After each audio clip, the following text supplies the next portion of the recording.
welcome to the Big Picture. The tensions between India and Pakistan leading to attacks on our military bases and counter-attacks by India across the border has led to unprecedented media discourse in the country. For last several weeks, the Indian media, especially the Indian private news channels, has been holding out on the border tensions. However, these discourses have been seen to be largely one-sided, with no attempt to raise any questions. On the other hand, any attempt to raise questions have been dubbed as anti-national, demoralizing to the Indian Defence Forces and also the government. The nature of discourse has forced many media veterans to express serious concern over the way the media and especially the TV channels are handling the tensions between India and Pakistan. We will discuss today what has been the reasons behind the way in which the media has been responding and whether the basic duty of the media to question has been abandoned at the altar of ultra-nationalism and jingoism. To discuss this, I have with me S.Nihal Singh, a distinguished veteran editor, Ashok Tandon, a senior journalist, Bharat Bhushan, editor Catch News, Smita Gupta, associate editor of The Hindu, and Vandita Mishra, national opinion editor at the Indian Express. Welcome to all of you. Mr. Nihal Singh, why do you think the media discourse, especially on TV, has turned so shrill? Well, I think there are two reasons, as I see it. The first is that all the private-owned channels want to please the government. Want to please the government? Please the government for their own profit. And the second reason is that of TRPs, because the more jingoistic you are, the belief is you attract more viewers. You think these are the two major reasons? Yes. Ashok Tandon, so, if these are the two, if you agree with what Mr. Nihal Singh is saying. I do agree with the second part of... The second part of it, does it mean that the people don't need the truth?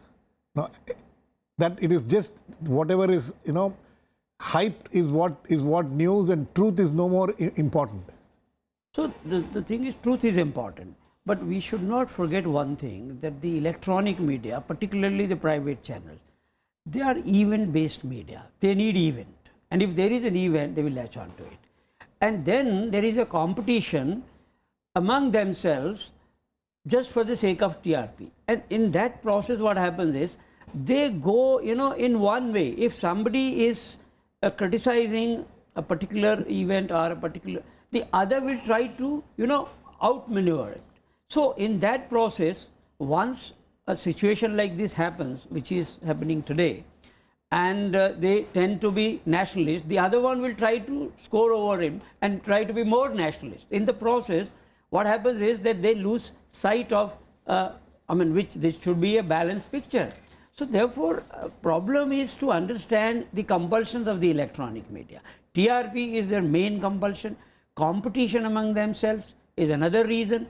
And because they thrive on event. And when there is an event like this, they would not leave it. Today, look at the television channel as if nothing else is happening elsewhere in the world. And till this incident happened, there was nothing else other than chikungunya and dengue. So that means once this issue came up, rest of it is all gone. So therefore, I would say that electronic media, particularly the private channels, they are not a balanced media.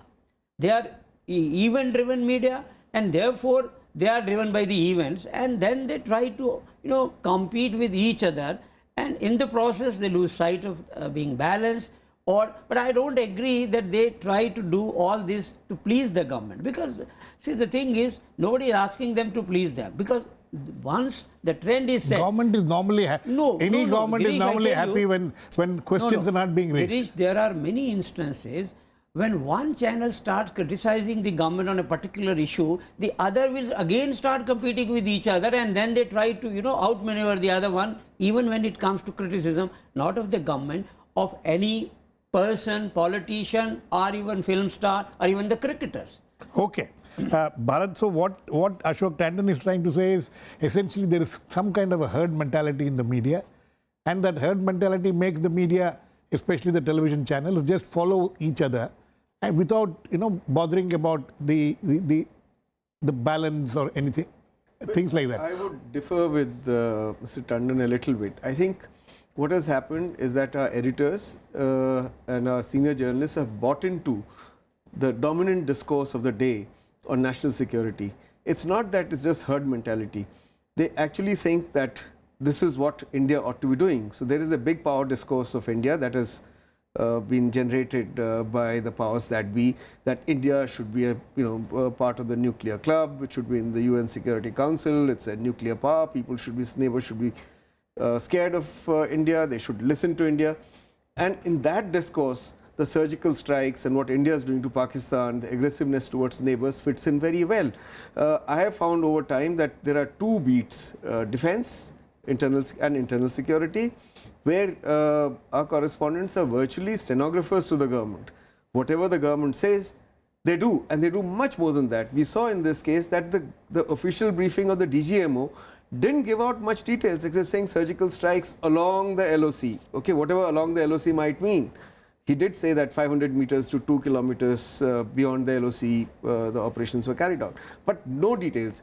Yet, on the basis of unofficial briefings, on the basis of what spin doctors in the government were telling them, people went berserk. You go berserk like that not only because of competition, that remains a factor, but also because you buy into that discourse, that ideological discourse. And this is where the media has gone wrong, I think. You think that there is an ideological tint to all these things? Absolutely. Ultranationalism is the most dangerous ideology you can have in this country because it prevents debate. It prevents asking for accountability. It prevents asking for evidence.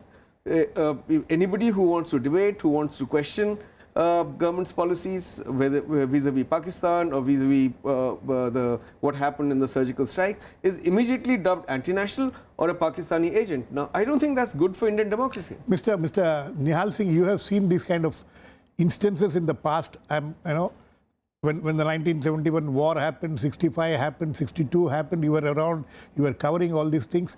What was the kind of atmosphere at that time, and how do you differentiate between now and then? Well, I was based in London at that time, and I was the first to report on Mujib when he was released. No, I think if in a war situation, certain rules don't apply. Certain journalistic rules don't apply? Yes, in the sense that you are carried away by the national sentiment. And to do anything less than that is very difficult for any organization or a news channel, I believe. But we are not at war. That's my point. We are not at war. And yet you have a leading news channel recently saying that, the Pakistan chief of staff went to the border to inspect the border. And the big headline below? Pakistan rattled. I mean, where do you draw the line? This is totally subversive, totally unjournalistic in any sense, whether you are after TRPs or whatever other reason you have. And you still have... Okay. Smita, compulsions, we're talking of compulsions. Why is it, how is it that the print media doesn't have so much compulsions that the television seems to have? And what Bharat is speaking about, the kind of dominant discourse, buying into this dominant discourse. Do you see that happening less in the print media as compared to the electronic media? Well, marginally less in the print media, and I would say even less perhaps in the digital media, where one sees much more criticism or not criticism, let us say at least scrutiny of what the government is doing. But I completely agree with what Bharat Bhushan and Mr. Nihal Singh said, that there's a kind of dominant discourse that has been created by the government, and congratulations to the government that has been able to do it, so that even though there is no war, to say anything or to ask any questions is somehow to be unpatriotic, to confuse the government with the country.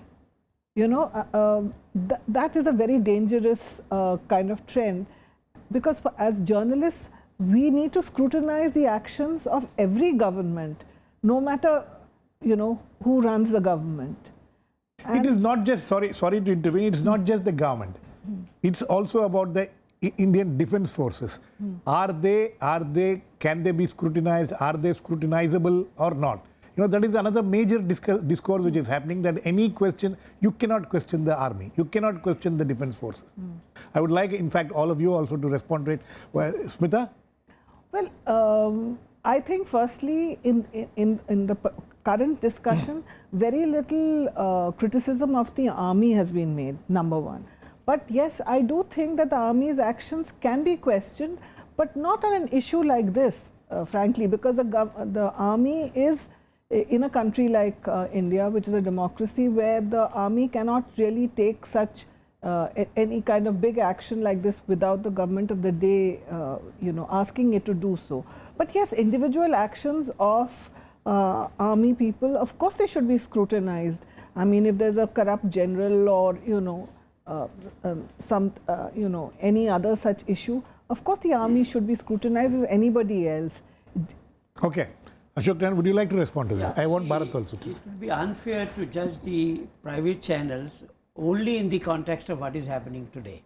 See, look at it when there was a Mumbai terrorist attack or even attack on parliament, or if there is excess rain in Mumbai, they go overboard just for the sake of competing with each other and TRP. So therefore, if at all, as Bharat says that there is a briefing, official briefing to the electronic media, and you very rightly said the same briefing should be with the print media as well, but they are not doing the same thing.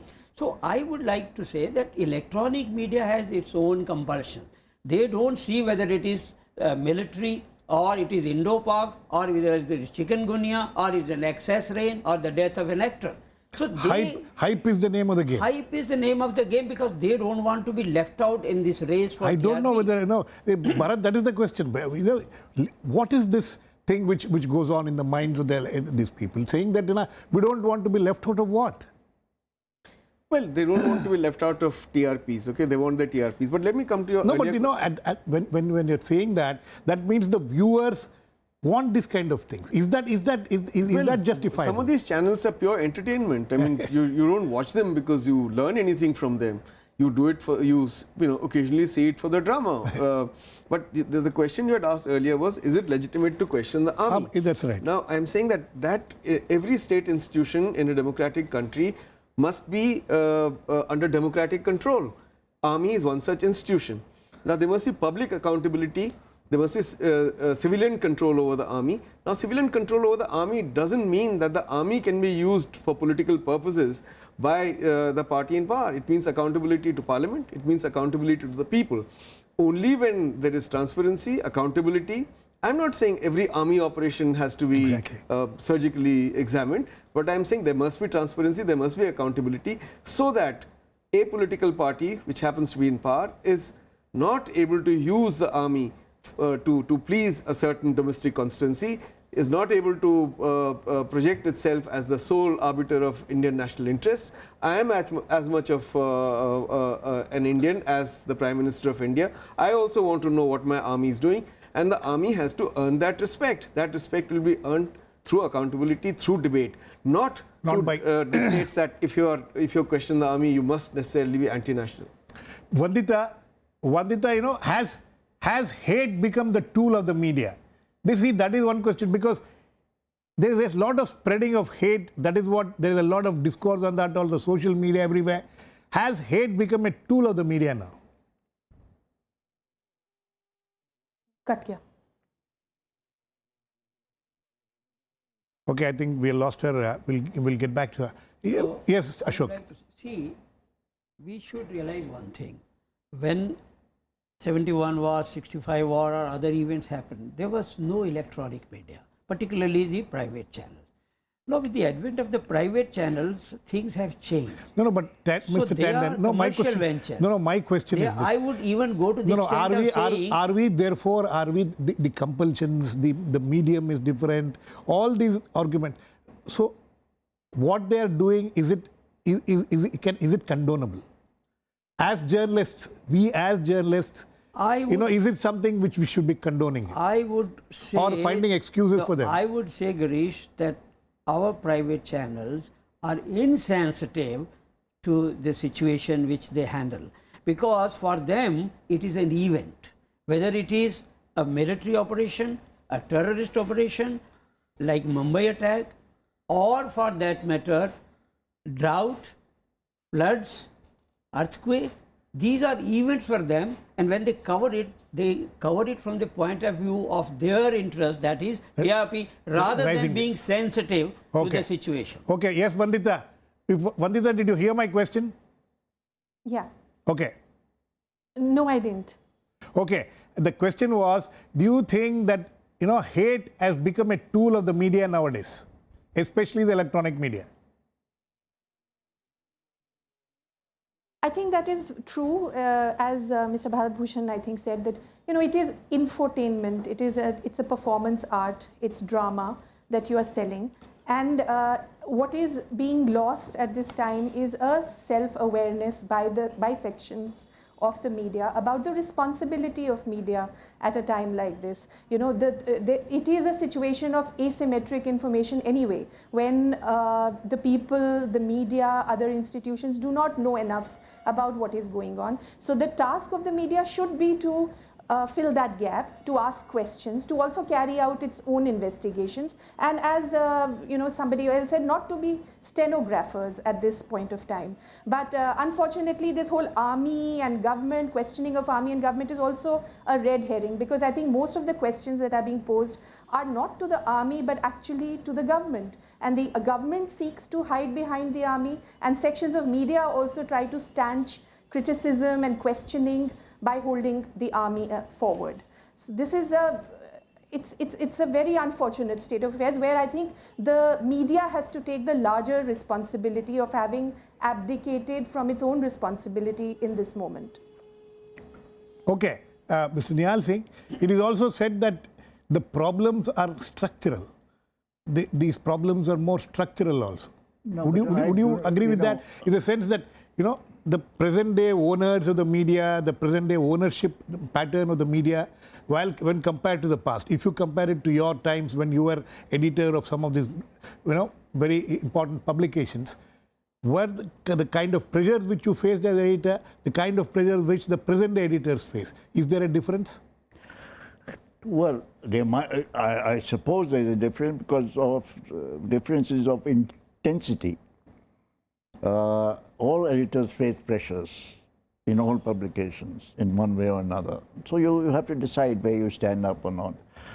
But I would like to take issue with Fred here, because you cannot excuse television channels because of their technical problems or because they carry the event of the day, etc. If they are presenting news, it is their responsibility to present news in a fair manner. You might exaggerate something or the other, that is okay. That's understandable, not okay, maybe understandable. But you can't say that I will report news totally in a totally biased way. You cannot say that. Whether you are a television channel or you print or you are on the net. You just cannot say that. So, Bharat, which means that capacity, the duty of the media, the fundamental duty of the media to raise questions, hold mirror to the people who govern, who rule, is that being abandoned? Yes, it is being abandoned, but you were quite right in saying have there been structural changes that have led to this? I would say yes, there have been structural changes. These changes are at the level of who are the people who become editors. People like Mr. Nihal Singh when they became editors, or Ashok here when he became editor. They're all people who came from the reporting stream. They had certain idea of how to question the truth that is presented to them. Today you'll find most of the editors come from the sub-editing stream. Packaging has become more important. Headlines have become much more important.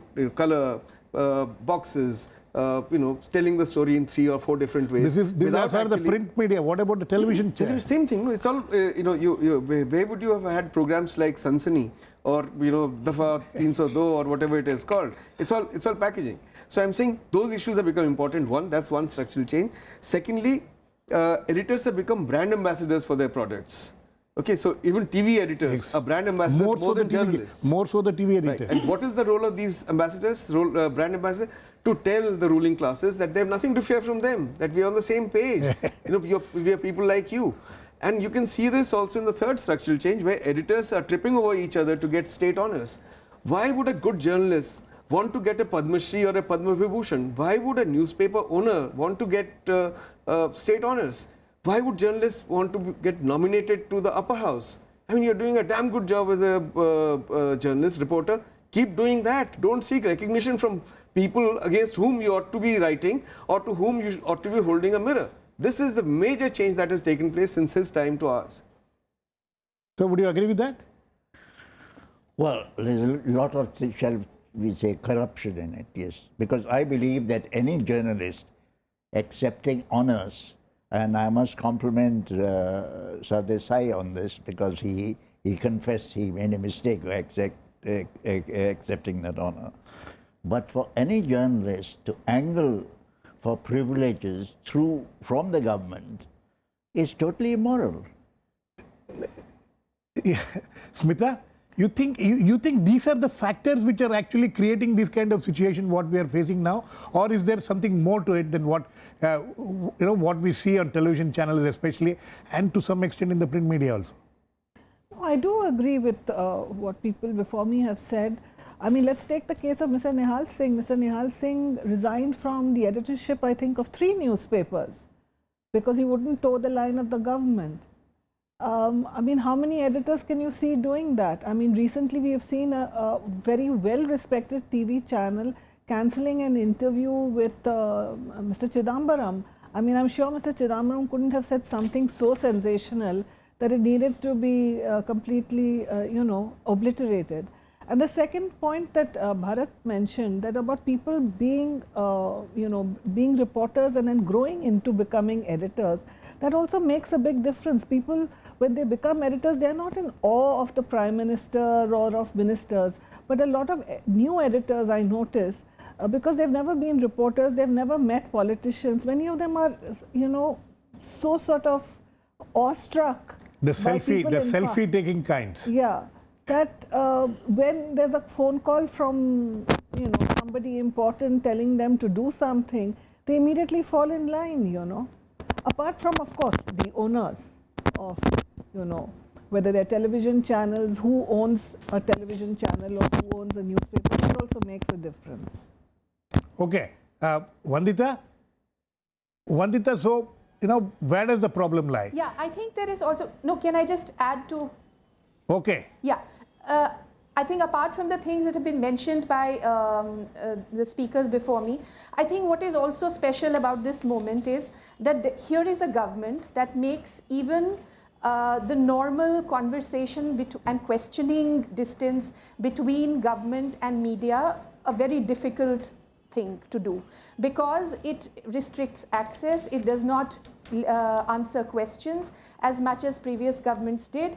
It has a deep suspicion of mainstream media. It prefers to go over the heads of the mainstream media and have one-sided conversations with the people. So what happens in a situation like this is that there is a fetishization of access.